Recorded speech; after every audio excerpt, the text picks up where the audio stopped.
Breaking news. शादी समारोह में सम्मिलित होकर वापस घर जा रहे 2 लोगों को पिकअप ने मारी टक्कर। दुर्गुकोंडर शादी समारोह में सम्मिलित होकर वापस घर जा रहे 2 लोगों को एक पिकअप ने टक्कर मार दी है।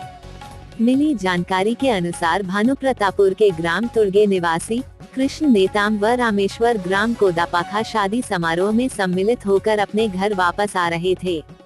तभी रात लगभग 10:30 बजे विपरीत दिशा से आ रही पिकअप CG 24 M5360 द्वारा लापरवाही पूर्वक चलाते ठोकर मार दिया है, जिसकी रिपोर्ट पर पुलिस ने धारा 279, 337 के तहत अपराध पंजीबद्ध कर विवेचना में लिया है। आज समय विशेष में बस इतना ही। कल फिर हाजिर होंगे नई खबरों के साथ। मुझे इजाजत दीजिए। नेहा श्रीवास्तव, धन्यवाद।